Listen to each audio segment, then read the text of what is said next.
इतना हमारा पतोही के रोहन खराब हो गइल बा ना कि का बतालावे की पहिले गने ना करत रही जब से हमार लड़का गइल बाहर एके छोड़ के तबे से गने ई करतिया कहीं का भुनुर भुनुर रतिया में बतियावे ले समझे में ना आवेला का जन हे भगवान ओकर फोन ह कि के कर नैहर के यार कह अब तक कह हम तो ये ना कह के हमार मर्दा नहीं के तो झूठ सच छरंग लगावतिया हाँ लेकिन अब ऐसे कहिया ले चली टोके के तो परबे करी। अच्छा देख तनी अब का करी परहेज तो नहीं के हो ना बोलब तो वो दिक्कते बा लड़का हमार कह के गइल कि माई देखिए ओके नीमन से सुन तो नहीं खे ना रहे कर टाही में पड़े के कोशिश करत तनी बाकी का करी हो कही कि देखो हमार बुढ़िया हमारा पीछा करते कुछ शौक करत छोड़ जाए तो घर ही में रहती आखिर कर का सकतिया का करी छोड़ हटावा जाए तो का वो करी पीछे तो करी पीछे पड़ल का हो चाची जो देखी ना तब रामायण में भारत प्रचार चैन ले मिल लगी तन बैठ जब कहीं बड़ा बतिया उतर तारा माई के ऊपर रही तब न हैं अब हम का करी अब वैसन में तू ए बेटा त का करी हो जान तरफ जो हम ना देखो तब खाली मोबाइल में लागो रहतिया हैं अब बोलम त ये ना होखी कि हमर ससुरी हमरा के बोलत रही का हम कही अब देखो नहीं है कि तार मैं बिरो ये बकरी चलत रहल हिया हम एथु आई बैगन रोपल ने धनी होता मन का हो अब हाकत रही नहीं तो बकरियों में 3-4 गो बकरी घुसल बड़ी सका जन के करे ए बाबू ए जे बैठा रह हम अबे आवतनी ए जे रुका चाव बनेले बड़ू बोल दी का अब बिया घरा में बनाओ त ना थोखी बड़ी मलकिनी हां बिया ऊ न बाहर गइल बा ए बार के ना लिया के गइल है के काजी ने कहा ये बबुआ अपने में झगड़ा कइले रहन त ठीक ना तनी जाई कौन नतिया का बकरी हमारी में पड़ल बिया आतना महंगा लिया के रोपले बनी मैं ठूट कर देले बड़ी बैठा रहिए बबुआ आवतनी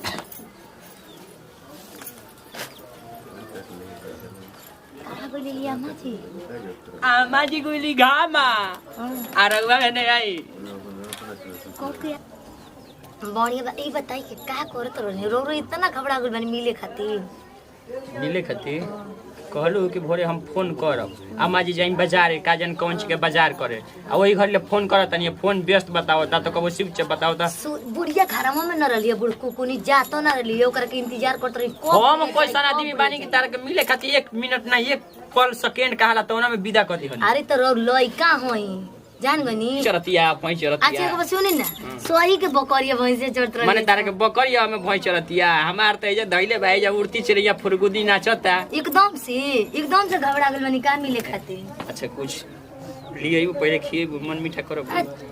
खाए के कबा हम नहीं की सेब कहतनी खाए को कुछ मिठाई कहतनी हम सेब काट उठ के धइले बन जरूर बोलिए सुननी ना तबे काट उठ के बूढ़ी बैठल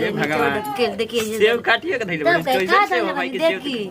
सच में झूठ बोली ना हम कभी झूठ बोलल बनी बता एगो बात हम प्यार में ना हम एगो बात लेके तारा भी लेल बनी हम ऐसे नहीं किए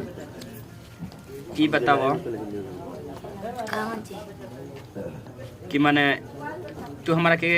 काहे खाती माने अरे सर मादन तो हम कह दनी पहले सेब खाई ना ली न धरी खाई कतना माने लोग हमरा बहुते मानी ना अपन बता ले बहुते माने वो तो गइलन बाहर तू बाहर गइलन ती बताई आई गुलाबी कलर के लिपस्टिक तारे के ये लिपस्टिक ले रही हम मने आई गुलाबी ह कौन कलर का लाई कथी का त ई कथी तारे के कथी हम देले रहनी हां तो कथी ना देलन तू रा लिपस्टिक के काजन का दे त हमर मरद किन ले रहल मरद के त मरद वाला त माराई आ हमार वाला माराई ना झूठो के नाम बड़वी तारे के हौ शोभा दे वाला उ ठीक लागेला त तू हई मार ले तड़ू खिसियाई मत और हम लिपस्टिक मार ले ठीक न आइली सेव खाई का रख लेनी सेव ना खाई सुनो ना ले ना खाई अरे सुन यार मर देते नहीं गोल बड़ी तार होने तार का विचार करत बताओ हम का जौन कहब त उन करब तब का करब जी ना त हे खाइले से हमें पेट भरे वाला बा ना हम दूसरे तो खाई ले उ छोड़ी ना हईली कोई को हुर नहीं जाता होने पर्दा के होनिए चल जा होनिए खा रहल जाई चल जा भकस त नहीं अपन एको बार हमरा के कह दन कि खइबे कि ना खइबे तुम के मैं देख लेनी हो भौजिया भैया नई खाना हिंगार से ए बाबा सुने ना, ए बाबा सुने तोहरी लगे ना तोहरी लगे खाली हम बैठ गए त मम्मी से पिटवे रहलू ना अब भैया से कहम तोहरी मम्मियों से कहम ना बाबू ना ना बड़की भौजी से कहम मैं सुननी हम जानता नहीं तो कौन घर में खेला खेला तरह जाए हम जानता ए नहीं बाबा तार ना, भैया please, बा हमके पोलाव जमा हम पोले वाला ना है जान जा काम करो। सेव अपने आयो दादा हम सेव ना खाई ना नाम जाता नहीं अब तो बबुआ देख लेना हम तरह का करेंगे चल हमने पर्दा को होनी चल रहा तू कहता कि ना सेव खाए अब तो देख ले लड़का बा तब तो कहियो ना बुढ़िया न एकदम से हमरा के एकदम घर से बगे देस। अच्छा बगे देस तो रोरे रख ले कि ना रख ले सुन हमार बात एगो आय आ ई का होता तेरे आय खाई जाके का कहता ती का हो गइल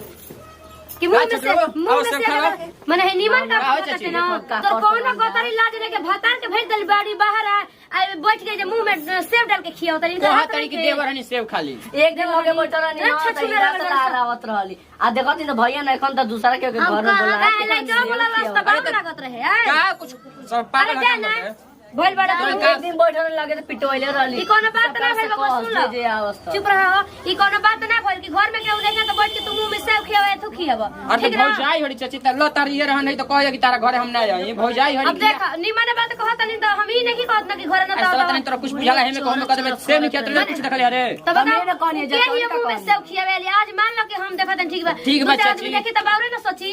हैं ठीक भाई सेव खिया गलती कर दिया हमरा ना खाए के चाहिए गलती कर देनी गलती का कदी है नी देखा हो आई में कोई के कोई नहीं अभी के यार कहां के कर बकरी पड़ रहल है ओ में तो कुछ ना रहल मतलब हैं कहत के बकरी धनिया में तू पड़ल बाड़ी से बकरी ज्यादा तारा दुख बाकी सेव खिया तू एकदम हमरा के परेशानी में डाल रहे बताओ टूटल गोड़ लेके हमरा के दिक्कत में डाल ले बड़ा अरे जोड़ा मर्दा लइकन के बात लहरा लगइलस मुहे में कहम मैं तो मजाक अरे जाना तो फोन से कह देब ना तो आई ना तो तारे कचुमर निकाल दी कुत्ती काई की एकर कोनो जा बाबू के घरे जाना तो तारो के चलत मारब जाता नहीं हम हमार सीधा बात बेटा के खुश रह चाहे नाराज हमरे घरे के हुआ वो मत ठीक ना ठीक बा चाची रा मन बात रवा घरे ना होली बाकी रा सोच गलती में नहीं तो सोच के गलती का बात है क्या कौन इतना अधिकार है कि मुंह में ओकर सेव खियाई है तो सीधा बात बा हमारे घरे के हुआ वो मत के खुश रह चाहे नाराज रही आई बड़न जे मुंह में सेव खिया हमर लइका वाला ढेर के सुगर भइल बाटे सेव खिया है ने हम रे काहे घरा में ढुक गली ला जाने बढ़िया मारी के का करी डर तो लागत जाए अरे यावा की दौरी में डेक डाला तारू दोहरा के ए मजी बोलम ना ना बोले वाला ई बताओ ई निमन कर तरी दौड़ दे आते जनते बड़ी के करके होखेला रे आए अबे झगड़ा होखी एथु होखी त हटी सके ना हटी सके तोर पता है के सेव खेने अरे एकदम बेलज हो गइल बाड़ू का हां देखला ना खाली बबुए देखलन समझा देव गलती ना करो कभी भी ना करो जिंदगी में ना करो जानता नहीं के अब बात मन तो करता कि फोन करके कह दियो करले नया हम ऐसे मत करो कभी रात पैर पकड़ता नहीं पैर पकड़ता नहीं छोड़ के गइल बेटे कि एथु अबे कोनो बात होगी तो हमरे के ना बोलिए कही माफ ना करो मत करो कान धर माने ओकर ले ढेरी सुघर बाटे का